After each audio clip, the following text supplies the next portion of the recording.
big money. All right. So, Welcome, everybody. yeah. Welcome to the top 8 draft for Chaos League. So, for a unique format, the players are drafting 6 packs, and it's all going to be basically random chaos packs from Arena. So, we're following Damian's draft here. And he has opened up a pack of Kamigawa with a Surge Hacker Mech, which is And we're making 60 card decks. yes, 60 right? card decks. So there's a lot of time to maneuver around. You don't have to solidify colors for quite a while since there's so many packs. So looking through the options here, Surge Hacker Mech is a rare that will come in and deal at least 2 damage, probably not more, considering it's chaos. I know we're used to Kamigawa, but there's not as many vehicles, nor are there many playable vehicles in the other No, I sets. think the best card here is probably the Life of Toshiro Umezawa, the uncommon. Yeah, But actually, the ability on the creature side might be more useful in this format, since I don't remember. There's not too many looks source season instants It you looks play. like Damon's going to go for a bit of a safe pick, but still a good card, which is the Kami's Flare, the removal. So it deals 3 damage to creature. And then if he controls a modified creature, which probably won't be too difficult in Chaos Draft, since there's a lot of cross-set Yeah. synergies with equipments, counters, and whatnot, it'll deal 2 damage to the player. But I guess, I think you and I are looking at the same card here, right? that card always does what it says it does. This pack is not that interesting. I like the stray. I gotta go with the stray. And I I mean, think Gruul has typically done really well in Megadraft from my memory. yeah, Green Red has been really good just in these Chaos drafts, just playing big things, bigger than the opponents. When all the cards are random and you're not likely to end up with synergies, just playing bigger things. So it looks like he's highlighting the land here, Sacred Foundry. Just this is a weak pack. Like most of these cards are going to be worse than the average cards that are going to make your deck when you have this many packs. So taking a land is not bad. Maybe a Gateway Plaza might have been a little bit more flexible just because, it can help enable any type of splash, and this is a specific 2-color land. But But I don't blame him here. we're playing 6 packs, 60 cards. Isn't there 6 packs for a 40 card sealed deck normally? So you're gonna be playing most of your picks here. You're not gonna be overloaded with playable. Oh, well, but you still have time to figure out what you want to do. So here again, not a very super inspiring pack. If he really wants to stay red, the 2 red cards are fine. Provoke the Trolls is 4 mana for a lightning bolt. So if he wants I to would just say try and cut red, there's that. anything snow related. Kaldheim's have been pretty weak in chaos for snow reasons. Yeah, Not well, the gonna snow and work even out the too well. tribal things too, Yeah, like things that care about elves or berserkers or. Herald. Yeah, I think Haggy Mob's a fine card, but the Story Seeker is definitely going to be played if you're in white. Yeah, Story Seeker, Elderfang Disciple's another card I like. Having removal is good, even if it's not supremely efficient removal. Maybe he just wants to cut red since there's not much red. And now we're back to Guilds of Right. Ravnica. So he took Raven Wings.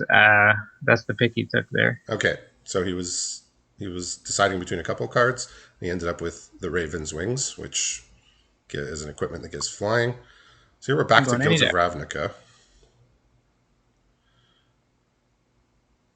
We got the Carl Harpooner and Guild Mage as 2 drops, Yeah. as well as the Vidalkin and Mesmerus. I think the best card, just power level, is probably Artful Takedown or Kral Harpooner. So looks like he went for the Harpooner. Just as a really good 2-drop, it can just come down and kill 1/1 flyers pretty easily if opponent does happen to have one. And it's a It can 3/2 kill for big 2. flyers for 2 mana. Yeah. It's like Plummet. Yeah. Or is Plummet 3 mana? I don't remember. Yeah, but I like that card. It's overstated for 2 mana. Yeah. So now we're in Adventures of the Forgotten Realms. He's looking at a couple gold uncommons there, which are okay. Portable Hole is a pretty efficient removal for small creatures. Probably the best common is the Ginny Windseer. Nothing really goes with either of his red or green cards, so this might just be a preference pick for him of what card he likes the most out of this. We're 5 picks in here. You can make a pretty hard line towards a certain color with this pick.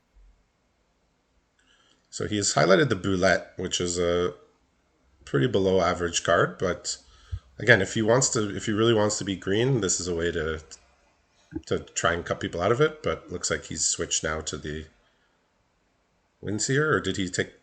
He took the Boulette, I believe, right? I couldn't tell. Yeah, he'd have to scroll down once in a while to let us know. I guess. Yeah. No. He Boulette. says so. He took the Boulette. I think he maybe wants That's to. The saddest 4-mana 4/4 of any recent set in my estimation. And I like 4-mana 4/4. Is that because it's a 3/3? Yeah. So it's supposed to be the 4/4. He took the dual land here. I think taking lands is good. Valuing fixing is good. Like mana bases in 60 card decks in limited are going to be quite bad. So any land you could have that helps is probably better than just a random average card.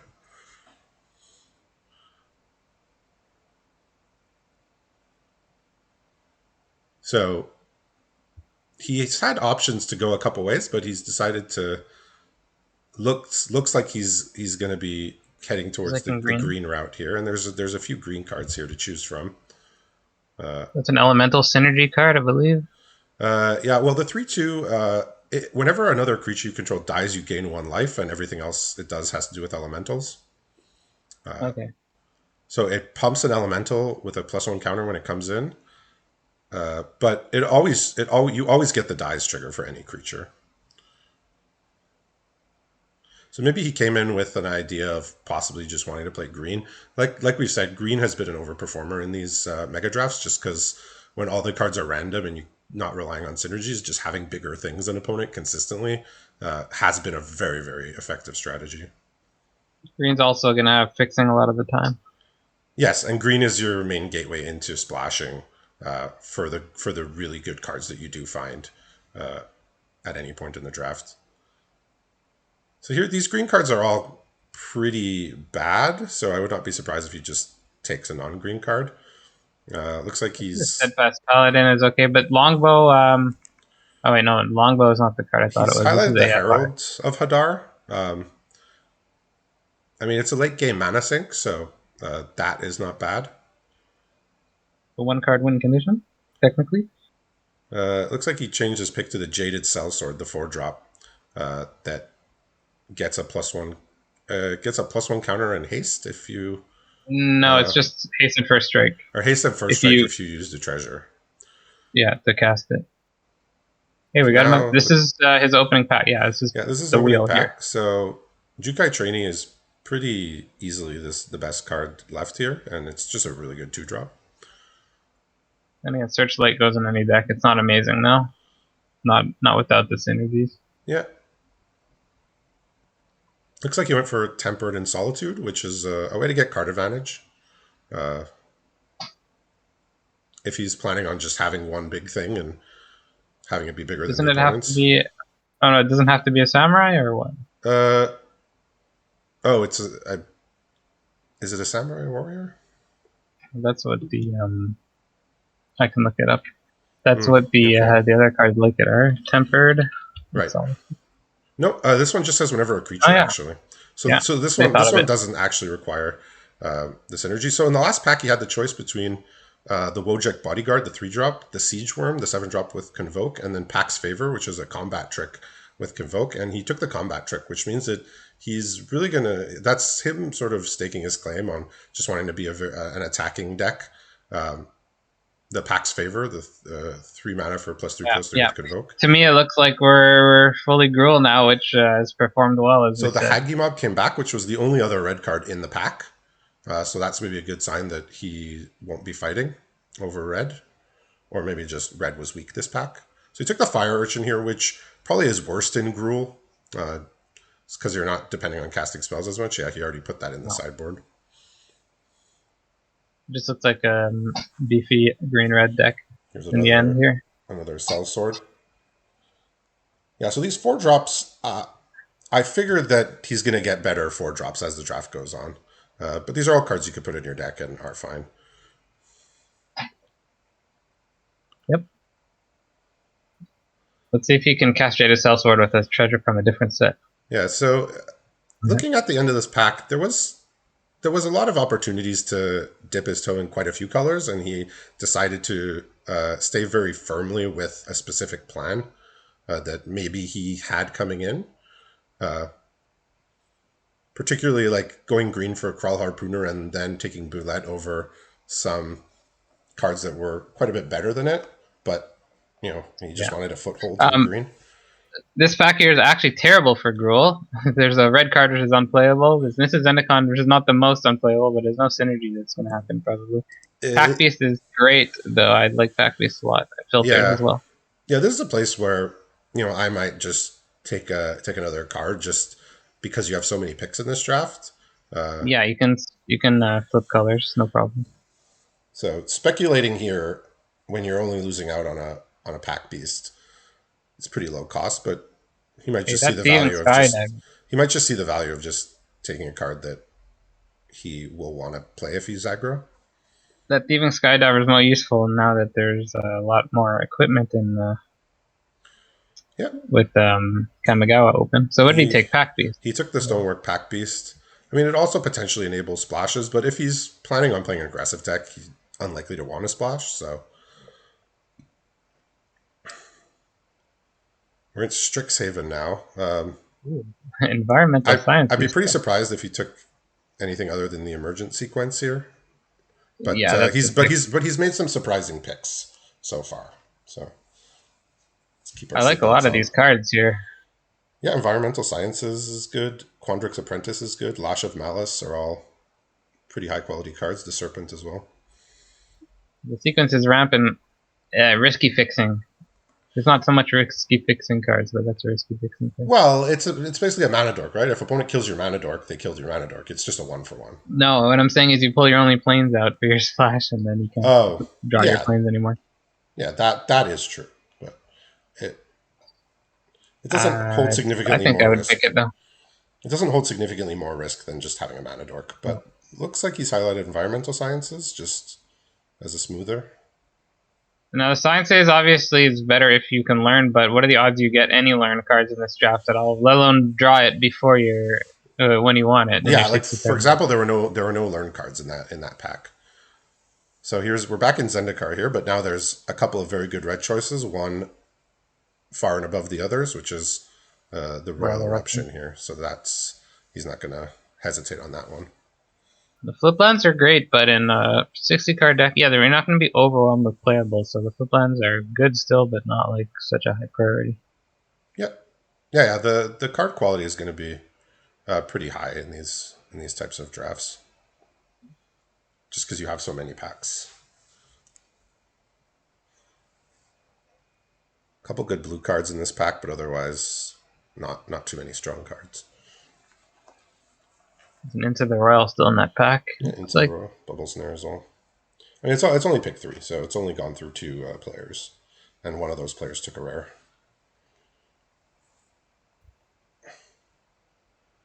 Back to Guilds of Ravnica, which is unfortunate because his Gruul cards are in Ravnica Allegiance, which hasn't even shown up once yet, and we're now on the third pack of Guilds of Ravnica. So if he's staying Mhm. Gruul, that 2-drop is good because it has relevance in the late game. I think the Gorgon is in general going to be better, but it's hard to cast in his deck. He's looking at both of them. Look at that. You're never happy activating the Varkin as your turn, but it's something. 2 drops are 2 drops. It's something to do when if the board's stalled out a little bit. I'm I think just I would personally go with the Gorgon because it's an infinity attackable and blocking. Yeah, it's a little hard to cast. Yeah, a little. So he took the 2-drop. Not too surprised about that. So it would be nice if Ravnica Legions showed up here to maybe get some nice gold cards rather than multiple packs of Guilds of Ravnica. So this is Rivals of Ixalan. He's instantly highlighted the Jungleborn Pioneer. I'm not sure anything else is in consideration. Maybe the Fanatical Firebrand. Well, that Legion Lieutenant can get a lot of value if Midnight Hunt and Crimson Vow are open. Yeah, Oh, the they're black. yeah. If somebody is a black white deck, they would probably just play that because they might incidentally just end up with a bunch of random vampires. There's a lot of red. Your deck's not necessarily going to be white if you go vampires with a lot of Midnight Hunt or Crimson Vow cards. But I don't think we actually even opened any of that. So he has changed his pick to the Luminous Bond. So maybe he's considering getting out of red or maybe just splashing it. Because aside from his two removals, Kami's Flare and Royal Eruption, all the rest of his red cards are like below average and mediocre. So Jungle Morning. maybe he's branching out here, or perhaps he's just considering splashing Luminous Bonds. So we'll have to see where it goes. But now he comes back here with a very, very good 2-drop with the Ether Aether Chaser. Chaser. 2-1 first strike. I'm not familiar with it, but it has two other abilities using energy. Yeah, well, when it enters a battlefield, you get 2 energy, and when it attacks, you could spend 2 energy and make a 1/1 servo. So in a Chaos Draft, it's going to make a 1 servo. Obviously, in Kaladesh, you could, Yeah. if you had more energy, you could continue to make servos. But just a 2-mana 2/1 first strike that makes a Yeah, good. 1/1 later is just above average for common.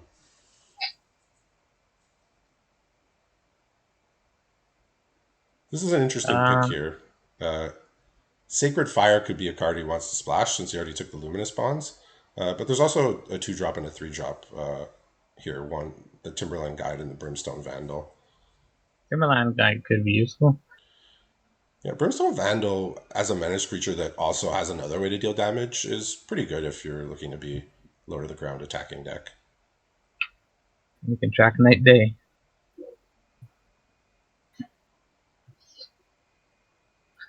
See what he's thinking. He's looks like he's deciding between the Sacred Fire And the and pack the ritual? Brimstone Vandal, Okay. and he took the Brimstone Vandal. Here's another pack of Kaladesh here. There's the Pump Spell, Invigorated Rampage. That gives a lot of damage. It's 4 damage trample either on one creature or divided between 2 What was the creatures. pick there? He took the Invigorated Rampage. Oh, I see. I'm not Yeah. familiar with that. It's a Uh, trick? it's you could give one creature +4/+0 and trample, or you could split it up and give 2 creatures +2/+0 and trample. Oh, okay. So Yeah, I'm not too familiar with Kaladesh. it's a way to Not a not a pack. put quite a lot of damage out of nowhere potentially. Instant trample's always strong. Yeah. Their trump block is dangerous. So this comes back to that pack that had basically nothing for him, where he took the Stonework Pack Beast. We'll see what he decides to take here. I don't know if any of Maybe these cards Squandy. would make a deck. I think he just took the Expedition Skulker out of the draft. Just, Yeah, cutting yeah. it. Well, if you're trying to be aggressive, taking 2 drops out of the draft is a thing you can do. Yep.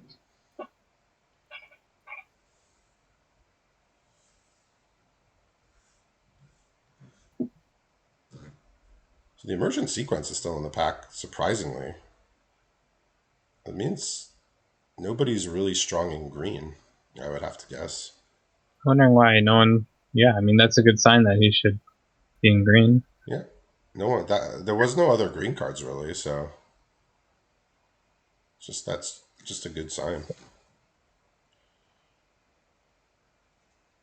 Was there any other green card that someone could have snatched up in that pack? I don't think so. Yep. So here there's a bunch of cards that are unlikely to be played by him. I guess cut something. Cut the spell shield. Cut the hexproof trick. Yeah, so we're about to be wrapping up the second pack, so a third of the way through the draft, and it looks like Some he less. has not left himself too many options for shifting here, based on how hard he went into green and red in pack 1 and 2. Of note, he He already has moved the 16. red 4-drops into the sideboard, indicating that he's looks like he's not planning on playing them. So he's got 16 cards in the deck, minus without the lands, the 2 lands. A third of the way through. It's on fine base to find enough playables, but some of them are underwhelming for sure. I think he cut both of the 4/3s that you want to Yeah, cast with the treasure. yeah, that's what I was noting. Yeah. Doesn't look like Oh, that. sorry. I mean, most of the time that's just gonna be a 4/3 for 4 with no ability and Yeah. a chaos draft. So now we're in Dominaria here with a Helm of the Host at rare. We have the Uh, real Slim Shady. it takes a lot of mana for Helm of the Host, but once you get it going, that card does take over the game. I'm slamming that for sure. Wow. Yeah, in a chaos draft where Oh, things are likely to be slow and removals maybe not as plentiful, something like that's going to be a lot better than your average than in your average booster draft. So that's a pick he's very happy about. Of note here, not much else in the pack for in his colors. Sapling Cast down is Migration. gonna make someone happy though. Yeah, Cast Down is going to be taken up very shortly by one of the players he's passing to. I would figure. Helm of the Host. So right So now he's the Helm of the Host he play. doesn't have any enter the battlefield abilities except for the Ether Chaser to make more energy. But Helm of the Host is just good, and he'll find stuff incidentally that has triggers. So That's pretty you don't awesome have to to work get. too hard. You don't have to work too hard to get value from that card. That's a pretty awesome battery though to keep getting energy from that. Yep. Demon bolts here. There's a That's Demon crazy. Bolt. There's a Bound in Gold if he was waffling between either of his colors and white, but I think Demon Bolt is going to be a pick here. One thing about chaos drafts in these kinds of formats is Fortel gets a slightly bit weaker because of how unlikely they're. Like if they know in game one you have it, they can pretty much guess what it is exactly in game two. But it's only slightly weaker. Yeah, but you're still getting such a discount of being able to cast it for one at any time. So, And Eyesight Troll is obviously weaker in Eyesight Troll this. looks like a virtual unplayable in Chaos Draft. Yeah, poor Kaldheim and Chaos Draft. Yeah, for a set that has a lot of strong cards, they just don't play well with others when you put them in the pool of everything that's available.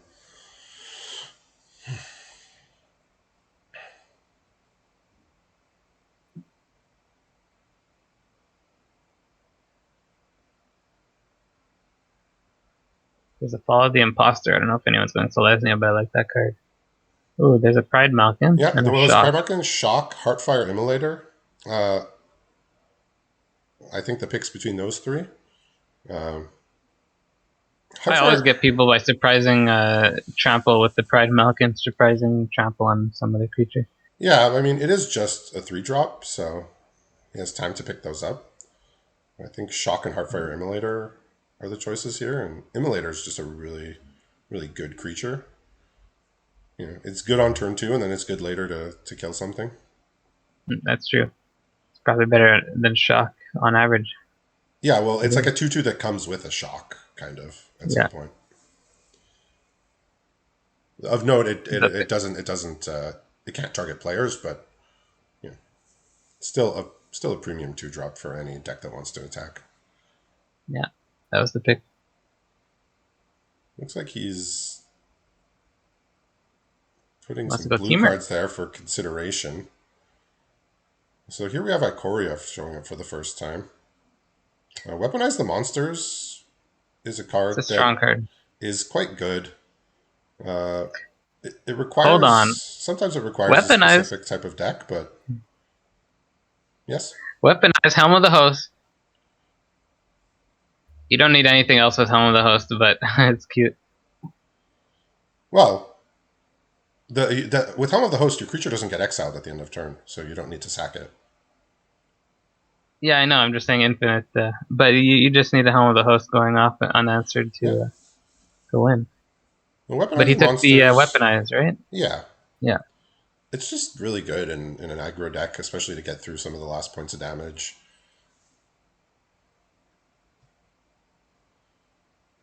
Like, obviously, if you have a dedicated sacrifice deck, it's going to be one of your best cards. But in any other type of deck, it has utility. The fact that it can hit target players is very good. So another good 2-drop here Not with the much. Voltaic Visionary from Yeah, Crimson yeah. Vow. Besides that, there's not much here. There's a couple colorless cards. Yeah. Well, this is a 3-1 that can draw you a card and then become a 4-3. So I can't see why he would want something else in this pack over that. Yeah, pretty simple pick there.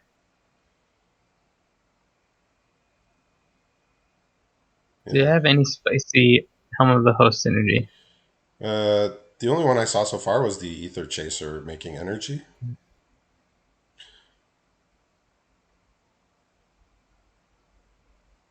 Going to pick 6 now. I suppose if he made copies of the Voltaic Visionary, he could just keep drawing cards with it because it could never transform. But it would deal him 2 And do damage every 2 time. damage. It Yeah. would deal him 2 damage every time, but you could draw a few cards off of that if your love title's high. But I wouldn't count on that being a primary plan of any kind. So there's a combat trick here, Precise Strike. There's Puzzle Knot. There's the 2-drop. All these Maybe you cards go for the are Solvent. pretty low. Solvent, I don't know how good it is, but I don't. I don't deals think with he's in anything. the. I don't think he's in the market for that. Which card did he go for? He took the Fireforger's Puzzle Knot and then he put it in the Oh, sideboard right away. okay. So not planning on running that, but if you see lots of X ones, you bring it in.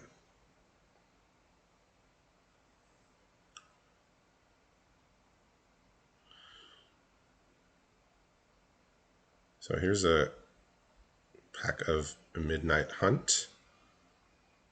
Nothing much in his colors. I mean, if he wants the flash trick, if you're putting on pressure, that card can be something you can leverage an Not advantage with. likely to give you the untap clause, but it's No, not the most important thing. no, but it's a combat trick that sticks around. So you're paying more than your average combat trick, mana wise, but it sticks around. So Yep. looks like he's highlighting the Bereaved Survivor. So You're just tapping out the window, but you don't want to be playing the top 3 cards is a bit risky. yeah, so I don't know what his plans are with the Bereaved Survivor, but that's what he took here. So there's a couple of interesting red cards here. Both the Motivator and the Instigator are cards that are pretty useful in attacking decks. So Instigator's not terrible with the Helm of the Host, nor the Weaponize the Monster. I'm not taking Vampire Neonate, but it's interesting. Pack 8, no one took it because it's a very decent black card. Yeah. Looks like he's going for the Instigator or here over the Motivator, just as a. I like it with his win conditions here. So now 60 cards he there. has a combat trick. He has a Pump Aura and then the Gitu Chronicler, which is a very good card. Maybe it's not exactly on plan with his deck, but late game, getting back a spell can be something useful. Why is he hovering Sanctum Spirit? Is he trolling? Yeah. He's usually in a pretty constant state of trolling, I believe. I mean, the Gitu is fine. There's no great target for it in his deck. There's no He has six a couple burn mana spells, but sorcery. again, we're still just halfway through, right? Like this is there's been a lot of picks, Not but we're even. still just halfway through, or we're gonna be halfway through. So if he's in the market for a 7-drop, that's a pretty good one. That's a one that's gonna end the game That's pretty something to quickly. host. Well, sure. You would hope your 7-drop would be something good that goes good If with the Helm of the game's not Host. over once you. Yeah, but that's just a particularly large 7-drop that has trample as well. Yeah, it's good. So here's a nice shock that wield. We'll be happy to pick that up. Definitely. That was from the pack where he took the Heartfire Emulator. There's not too many red players, I guess. So it looks like It's just he's pulling everything that's not red to the side, basically telling us that aside from red, the his second color is kind of still up for grabs. Just because if you look at the quality of his green cards, it's pretty low overall. that's true. He has Crawl Harpooner, which is above average, and the rest of them are just okay. So he took the red card here, just as a curve filler, the 4/2. If you have a How lot of far is he if you have from? cheap removal, a 4/2 is good. It'll kill your opponent quick if you can get their stuff out of the way. How far is he from mono red? 35 cards, 36 cards. I think it's doable. So it Got looks like few colors. We got looks like 3 colorless cards, I think. yeah, Home of the Host, Pack Beast, and the Raven Wings. Looks like. Going monocolor is great for your mana base if he's trying to do that.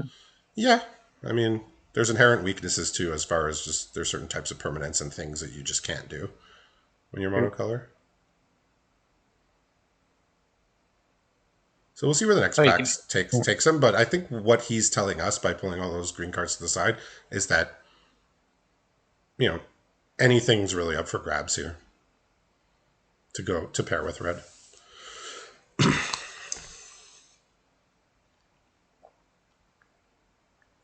Last pack. The last pick of pack 3. Or halfway through. It looks like it got paused. Look, one of the players like slightly disconnected because everybody has a check mark, but they're not moving forward. So maybe there's a problem with the Uh, drafting site. it usually shows a pause thing. Uh-oh. Or, okay. Okay, it's looking like our draft is stuck here for a moment. Hopefully, there's a fix that they can find. We're completely done a pack. Maybe not the last pick, but if this crashed the draft, you could always do a 3-pack draft and save this. Does it Uh, save? yeah, we'll see. We'll see what happens. I'm sure it's being discussed over in the other chat room. So Without Damian? we'll have to sit tight here, Um, see what happens.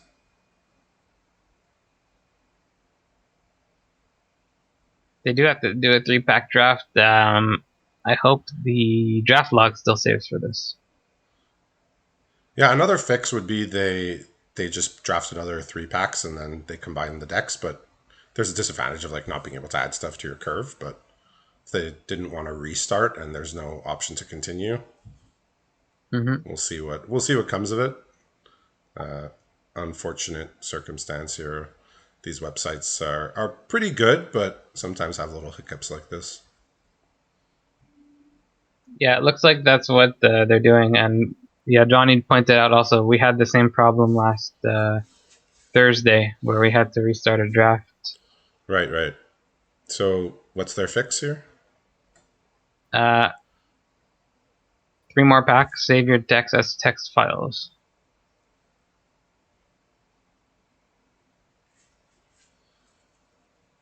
Yeah, it wasn't the exact same problem we had. I don't know. All right. Forget what our Yes. issue is. So what they're doing is this draft is going to be stopped. So again, we apologize for these technical difficulties from the drafting site, but basically you see what he's doing.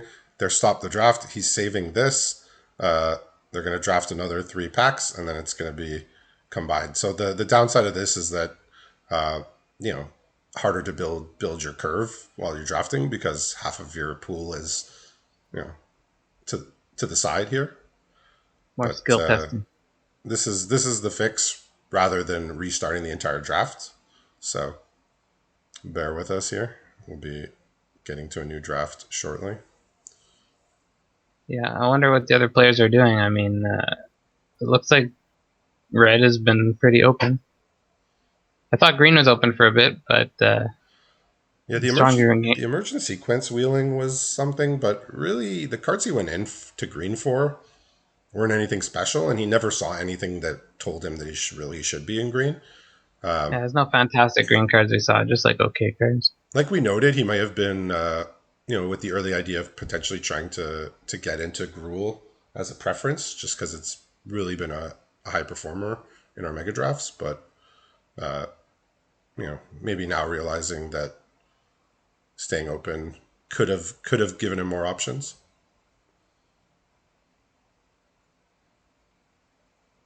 Grill's just the stats color pair. Yep. For some reason, that works when you're not dealing with too much synergy. Who would have thought? Yeah. Exactly. If your creatures are bigger and everybody's cards are more or less random as far as, synergizing with other cards, having bigger creatures is just going to be better. Is there any creature in Standard that can search an equipment or artifact from your deck, maybe in the new set for Helm of the Host? I'm Uh, wondering. there's a blue creature from Ixalan that can tutor an equipment or vehicle. Don't know how interested you would be in that. Don't think there's much else. They don't really put that effect out very much. The famous one was the Stoneforge Mystic from years ago, but it's an effect put they don't put too much in So sets. Bill has told me Forging the Tyrite. Is that from Kaldheim? Yeah, it's a saga from Kaldheim. You get Oh to yeah, yeah. you tutor for either Halvar, which is the White God, or an equipment card. So And it they, makes you treasures. yeah. Yeah, splash that with your white. Although it's gonna be hard to Yeah, so he's use your. entertaining us with a chess game in the meantime. I'm not particularly qualified to provide any sort of commentary on this, but What do you think about this E3 play? I mean, usually that's the opener, Richard. What would you do in this situation? flip the table. Looks like he's going bishop to b5 here, putting pressure on the knight. It's pinned now, so it cannot move because the king's behind it. Well, The opponent here, he's playing on Lee chess. That's the first mistake. okay. I defer to you for all chess related commentary. I know how the game works. I just don't have any insights on it whatsoever. I watch chess tournaments on Twitch sometime, just like bad players. Um, that's about all the chess I do, but it makes me want to play after a while. Mhm. So the opponent goes, I always have to look it up, g6 here, protecting his bishop. I thought the opponent could have taken on c2. What's up with that? Maybe I'm wrong. Indeed.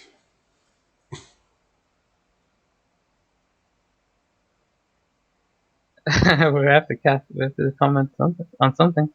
Yes, I'll be back very shortly. So All right, want to unmute somebody? you can hold the fort while I get up for a minute. All right, someone wants to unmute and cast this game with me. An amazing move here. E5, putting pressure on Damian's knight. Damian's a minute behind on the clock now. He's got to watch out. An amazing capture. Pawn takes E5 and a recapture, putting pressure on the knight. Where's that knight going to go, Damian?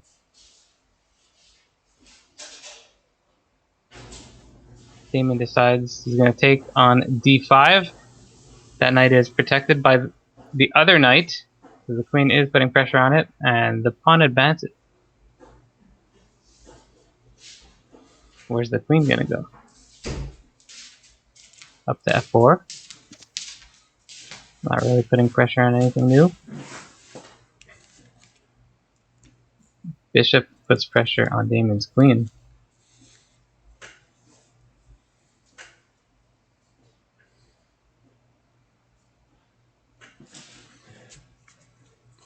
It's a matter of time till we get the next Yeah, do we have any progress update? lobby. Yeah. No, unless it started and Damian's playing chess. I don't know. Anything's possible, but I would expect that he's waiting for it like everybody else. I would expect Damian to move his queen. It's under attack. Well, there is now a link that's been posted Oh, for the second part of the draft. So Damian the Serb. as soon as everybody shows up into the draft table, we'll get back to our think it's a regularly scheduled programming. knight to g6. Put him in check. Knight to G6.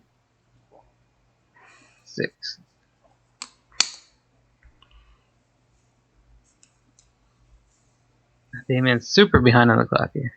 I expect him to concede if the lobby starts.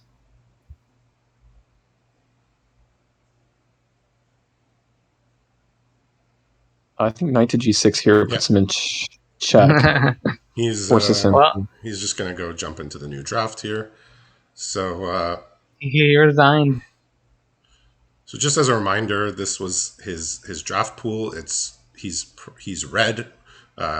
He was looking to be Gruul, but really he could be any other color that he finds in the last 3 packs. 3 packs is enough time to figure out what a second color is.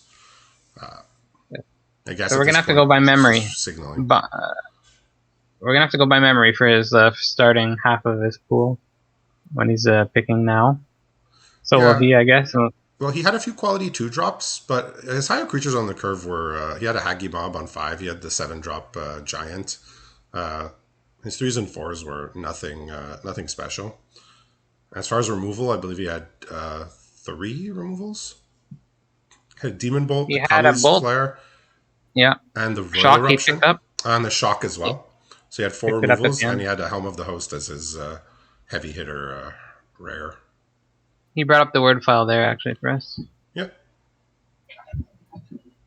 All right. So it looks Not like word file. Notepad. All right, so we're back into it now. A Ravnica Allegiance pack.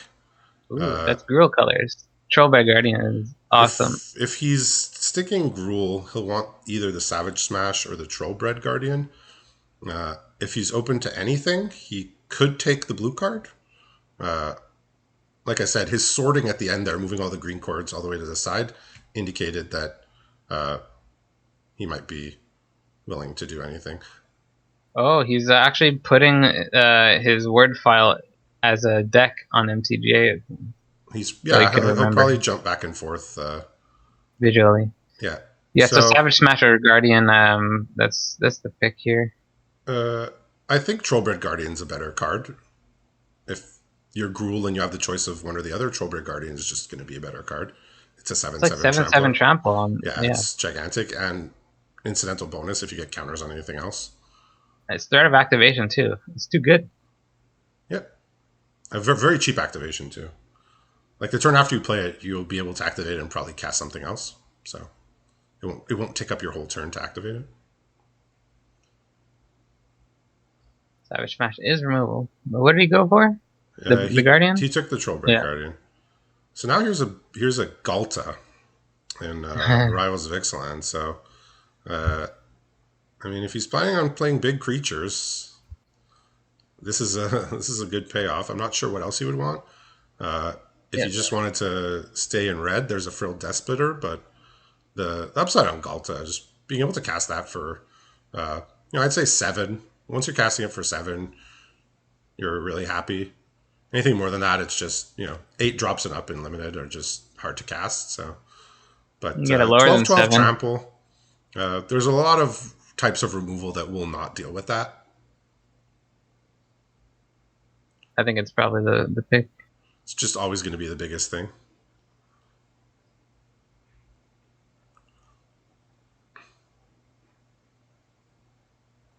He's opening up a picture of his current sideboard, or his current pool, I should say.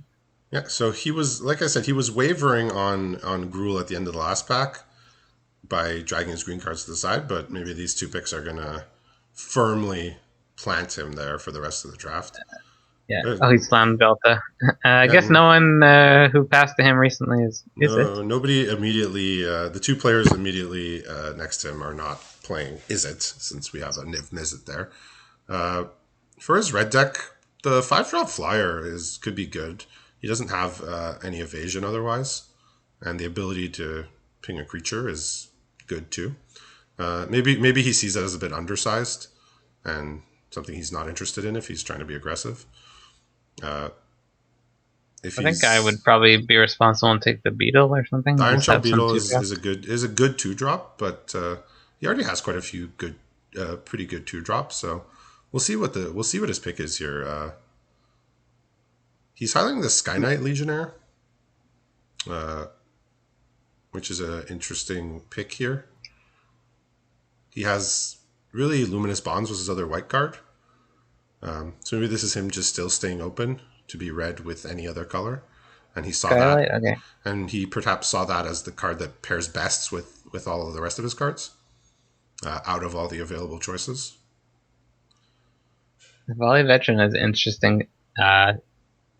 Helm of the Host Yeah, so Volley Veteran, I believe he has the Goblin Instigator, which makes 2 goblins. Yeah. The Gear per Guide is a good way to get in damage later in the game. But that's mostly for green decks with big creatures, where here his creatures are not big. Most of them are not very big. It's still I would good normally always evasion. I mean, Druid of the Cal is a Manador. Probably the pick. Yeah, well, his deck is leaning aggressive. I'm not sure how interested he is in a Mana Dork. Like we saw, even when he had that pick of Strixhaven, he could have taken an Emergent Sequence. He just didn't. So he is now highlighting Druid of the Cowl. So he has decided to take that after all. Perhaps a nod to just being a bigger Gruul deck. There's a few green and red cards here.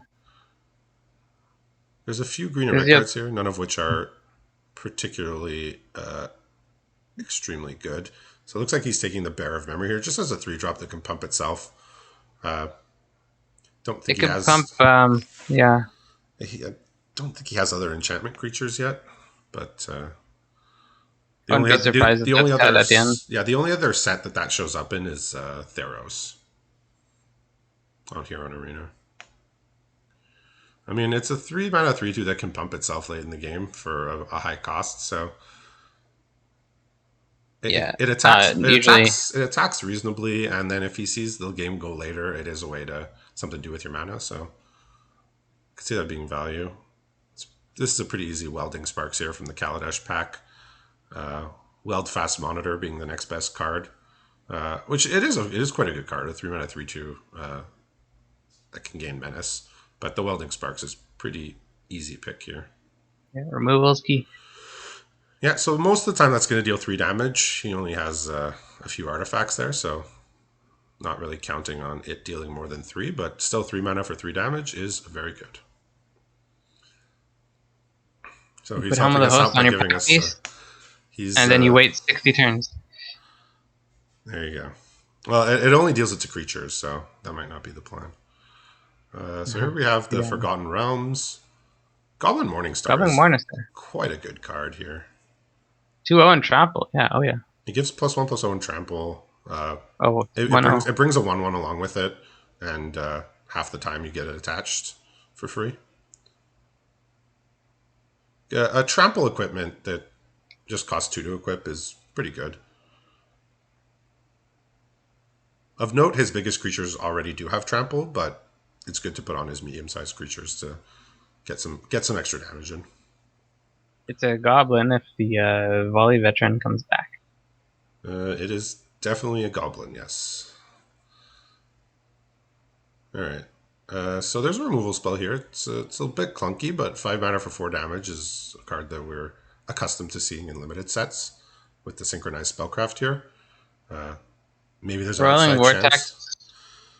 Yep. That card pings, I think. It's hard to read, but it deals 1 damage to each player. So at the beginning of each player's upkeep, that player takes a damage, and then it has a... You can't gain life. Opponents can't gain life. So he did take the Tormenting Voice here over the inefficient removal spell, just showing that he wants to keep his curve low, and he values the filtering over a clunky removal.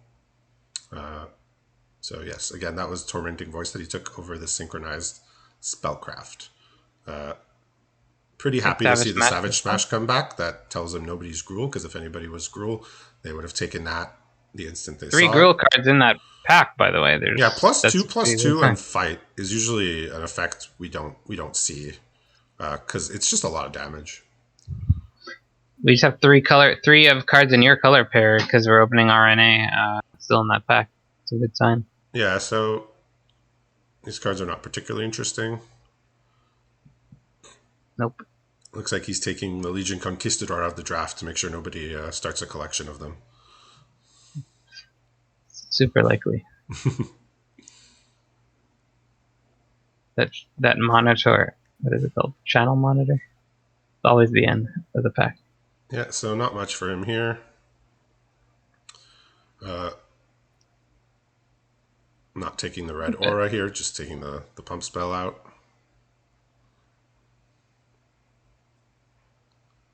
It seems like these red auras, like 2-mana auras that give +2 and some other random ability, just show up in half the sets and almost never get played. The one in Kamigawa, I'm impressed by. It gives 2/2 menace, and it leaves you with the 2/2 menace when it leaves. Yeah, I'm not saying it's performing well, but they're getting better. Yeah, there's the 1-drop aura too, though, that gives +2/+1 in red. Oh yeah, true. That one haven't seen much of, because just asking to get 2 for 1 there. They're better than they used to be. I figure he takes the creature. Ambitious is solid. I figure he's taking the creature, but we'll see. Maybe he values a potential card draw. No, he took the creature. It's a 2/3 menace, so it's a 2/3 menace with upside. So similar to the Brimstone Vandal, as just something that can give you some upside. All right, 2 packs left. 2 packs left. He's 100% in Gruul. It was on the fence between now and the last pack, but now he's firmly there. Spellgorge are weird. Turn to Slag. Yeah, Spellgorge are weird, kind of at its worst in Gruul. It's because you're not going to have that many green spells, but once you get 2 counters on it, you've significantly upgraded your creature from what you get for 3 mana. You got your mana's worth if you cast 1. It's a 3 mana 3/3. Yeah. Guess he took it. I would have to look at his spells, but he has quite a good number. He took the Spellgorge are weird there. There was not much competition. I mean, there's Turn to Slag there. If he didn't want Synchronized Spellcraft, he probably is not valuing a Turn to Slag, since they're fairly similar. Turn to Slag is extra good with reconfigure creatures in the mix now. Yes. Particularly if it was in Kamigawa, it would be a lot better than it is in any other random set. I think we opened maybe 2 Kamigawa packs, so... He's definitely not prioritizing these 5-mana spells. No. Not missing them either. No. Spellgorge are weird. It's the pick. Yep. I could see the Pitchburn Devils. Double vision. I could see the Pitchburn Devils coming back, and I could see that being a card he would want to play. More Strixhaven now. There's Leyline Invocation here, which is just, at worst a 6-mana 6/6, and at best bigger than that. I figured that would be something he's interested in. Pest summoning is not nearly as good as it could be right here. Yeah, I'm not sure the Tome Shredder is doing it for him, but maybe he values the haste and getting bigger late game. But he doesn't have a huge amount of high drops, so he's taken a lot of low drops throughout the draft just to make sure he has a low curve. So this would be a place where he could take a 6-drop. Looks like he's thinking about taking the Blue Sun Zenith out of the draft. He's not down for Leyline Invocation, apparently. No, he just doesn't want somebody to draw lots of cards. If he can't draw lots of cards, he doesn't want anybody else to.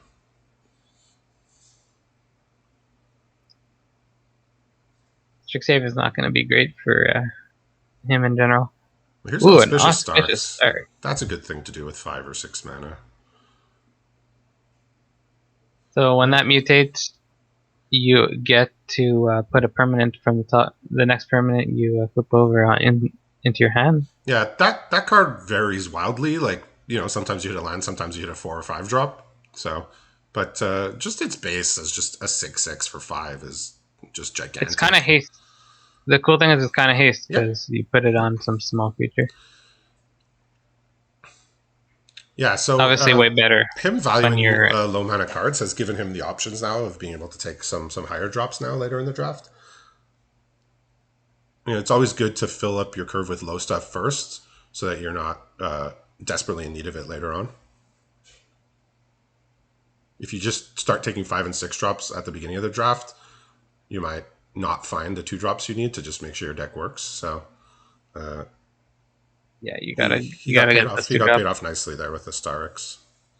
It is going to be a lot worse than regular Icor, where you can constantly mutate, but still good. So this is a pack of Crimson Vow. He's highlighted the Infestation Expert, the 3/4 that brings with it a 1/1 whenever it enters the battlefield or attacks, and also flips to be a werewolf that brings 2 insects on the backside. Yeah, you slammed it. Yeah, he did not hesitate. There were a couple 2-drops there, but nothing that really compared to that. Especially because, as I said, his only other 5-drop creature from the first half of the draft was the Haggy Mob. So, he's got slots open there. He's no, he does have weaponize the monsters. That's a way to get quite a few insect tokens too. Yeah, weaponize the monsters is a card that works well with those little insects that he'll be getting incidentally. Even if that guy is chump blocked, still making insects. Here's a pack of Amonkhet, which I don't think we've seen. If he wants the aggressive creature, there's the Thorn Moloch, but Greater Sandworm is probably the pick here, just as a cycling card that can be a very large win con later in the game. Yeah, it's no downside. It's not like you giving up much.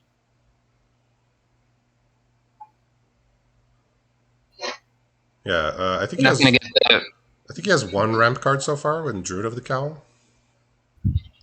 You're not going to get the recursion, like bringing back from the graveyard onto the battlefield stuff, but just throwing away the Sandworm for when you need land early. So he's highlighted a Bi-Force. I assume it's him joking around, but you never know. Destroy Executor.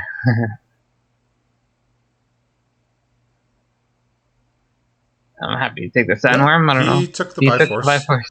Maybe he just didn't have any way to kill artifacts yet and just said, I absolutely need something in the sideboard. I don't want to He's going to be stuck have with 0 outs to artifacts. So there's a few picks here. The Mana Dork is a good pick. Yeah, the Weaver of Blossoms.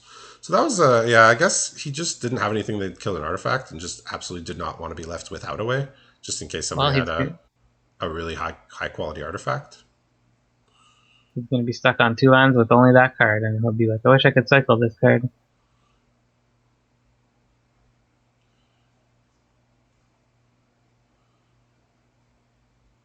So he slammed the Mana Dork there. All right, so we got more call time here. Ruined the crown. I'm not sure if he wants Seize Dispose. He already has a Tormenting Voice, so I'm not sure he wants 2 of that effect. Second Haggy Mob is okay, but nothing special.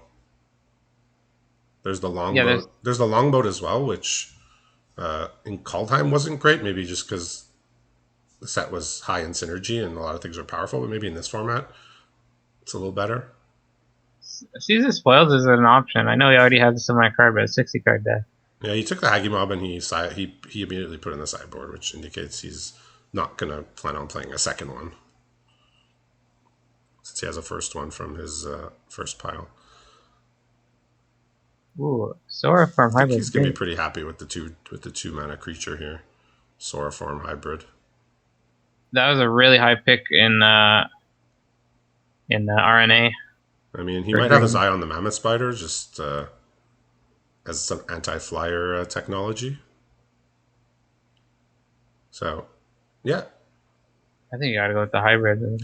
Yeah, so I'm not surprised by this Mammoth Spider pick. I think what he's doing here is he's shoring up some things for sideboard, so he has answers to different types of things, artifacts, flyers. 60 card deck, sideboard. Hybrids are not so hard. Yeah, like the bigger the deck size, the less likely any one sideboard card is gonna ever get drawn or matter.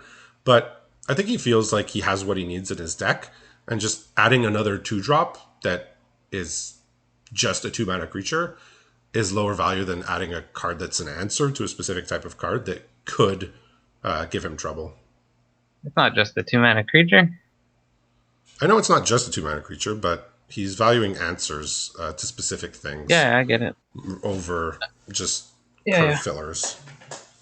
So Leyline, he has a second chance at it here. He doesn't want it. I think he's trying to go aggro. Well, I think if he wants a pest summoning, it's to bring in against maybe decks that are leaning aggressive, just as a way to block and gain some life. Yeah. Like I said, another pick where he could have taken the Leyline, but instead valued, a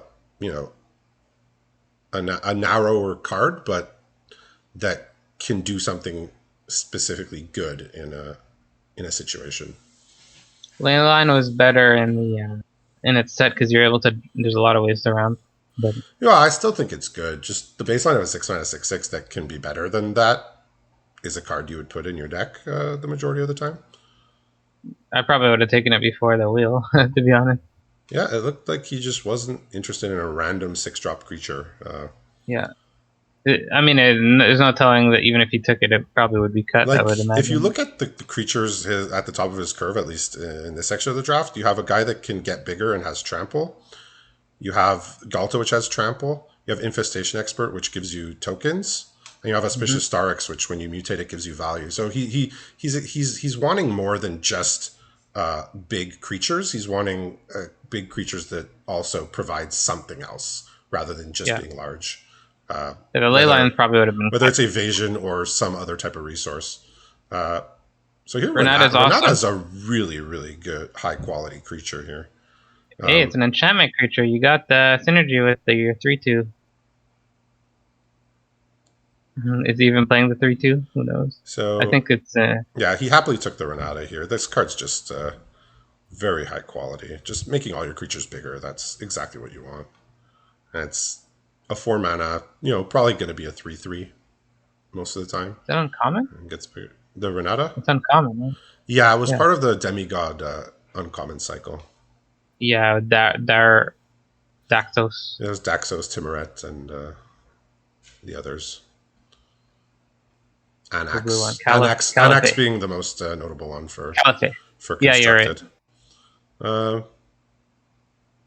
So here there's some curve filler creatures, and there's Mutiny as a conditional removal. You excellent.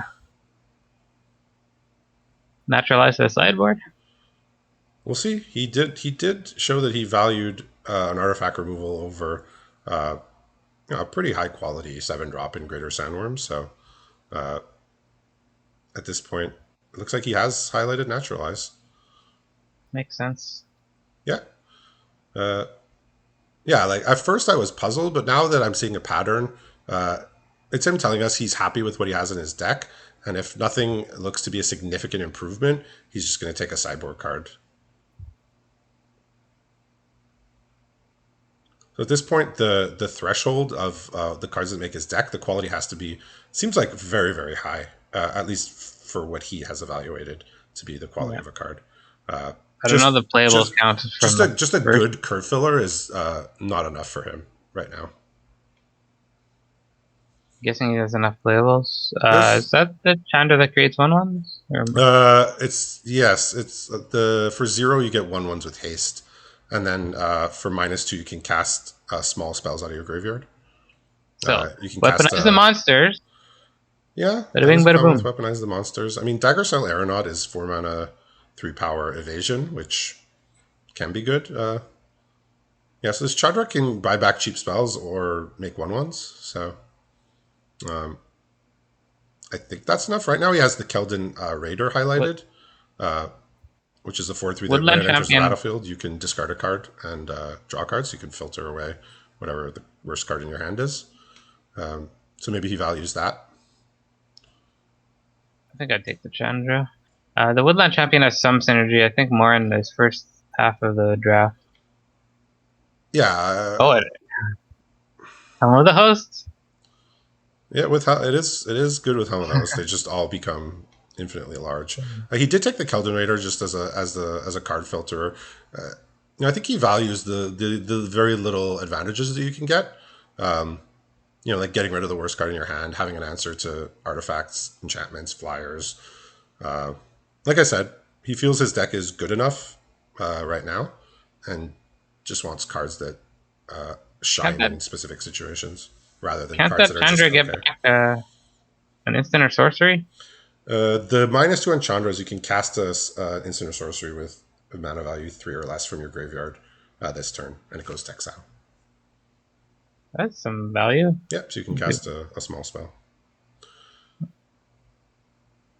I guess I wanted Keldon Raider instead. Yeah, I think just the value of mid to late game turning the worst card in your hand into a random card and having a body to show for it is worth more to him than a Planeswalker that sometimes might not really do anything. Like if you're behind It doesn't. or stalled board, the Chandra's not going to shine. Yeah, it's not good there. It's good in super aggro decks. Like, even though it's small advantage from the Keldon Raider, it's like if you're behind, just digging one card deeper to find what you need is something he values. So now he's picking between Goblin Arsonist and if he didn't want those other 5 and 6 drops that weren't that good, maybe he doesn't want this one. But this does have reach, so again, he took the Mammoth Spider over the Sauroform hybrid, so not surprised to see him take the Gnarled Sage here. Probably going to go directly in the sideboard, which it has. But yeah, he wants to have answers to flying creatures. He has 10 more picks left. Not bound to get too much more that's going to go into his main board. Yeah, well, he's like I said, he's being very picky about what cards he wants. But he has used this pack to shore up his sideboard, and I'm sure he's quite happy about that. So guy's playing Reservoirs here late in the pack. Yeah, it's not for his deck. It's for Izzet, probably.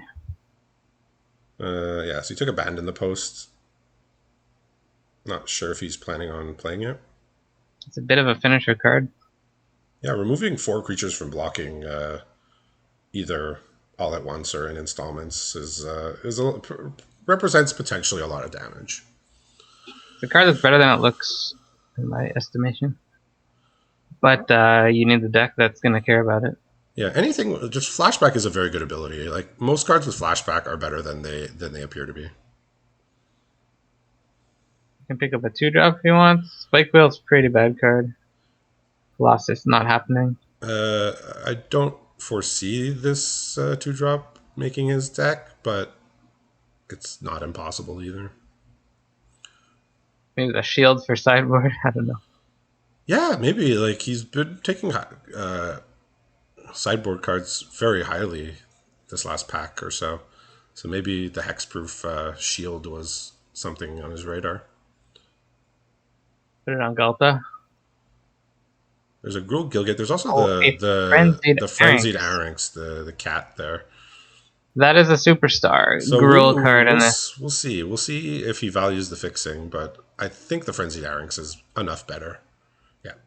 The Trample... That was his last pick. That's a good sign that he's in the right color for it. That was in the last. Yeah, that is the last pack that he has not seen. Yeah. No one wanted it.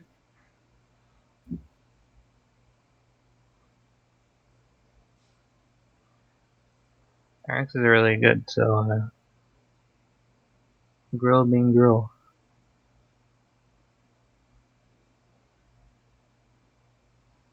So we're seeing a wheel here. I'm assuming he wants to return to nature for sideboard. But he already took one return to nature, so maybe he values one of these other corner case cards. Maybe the Revelers. Satyr's Cunning. User Graveyard. Satyr's Cunning is best friends with Weaponize the Monsters, but aside from that, I don't see much use for it. No, he just took another return to nature. His first return to nature. He has a Naturalize, which is essentially the same card. Don't think he's we know we're not going to see anything amazing. No. Now we've seen all these packs here. No, but I mean, he's happy to wheel the return to nature as a sideboard card. So he's willing to take sideboard cards over, pretty good playables. So them wheeling is even better for him.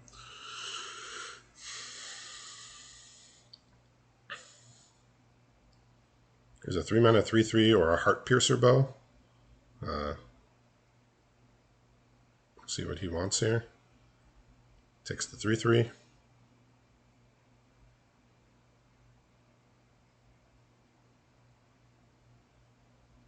Here's a 4-mana 3/4.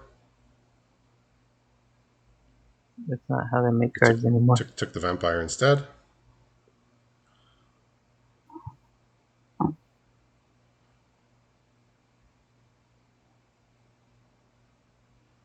Yeah, so looking as overall survey of his deck, I think he has about 5 or 6 removals, and he drafted a pretty good curve. So, he can get an aggressive start potentially, but also has the big creatures to win the late game. So, looks like he has a lot of the bases covered that you want for Gruul.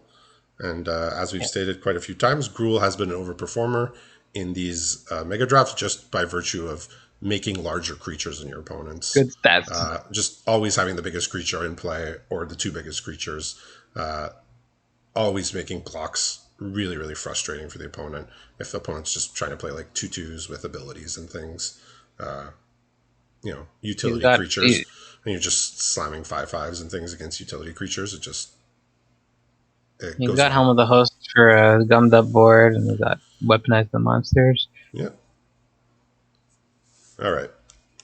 So we're going to stop here. We'll be back very shortly looking at some of the decks around the table, or the pools from around the table. Gonna build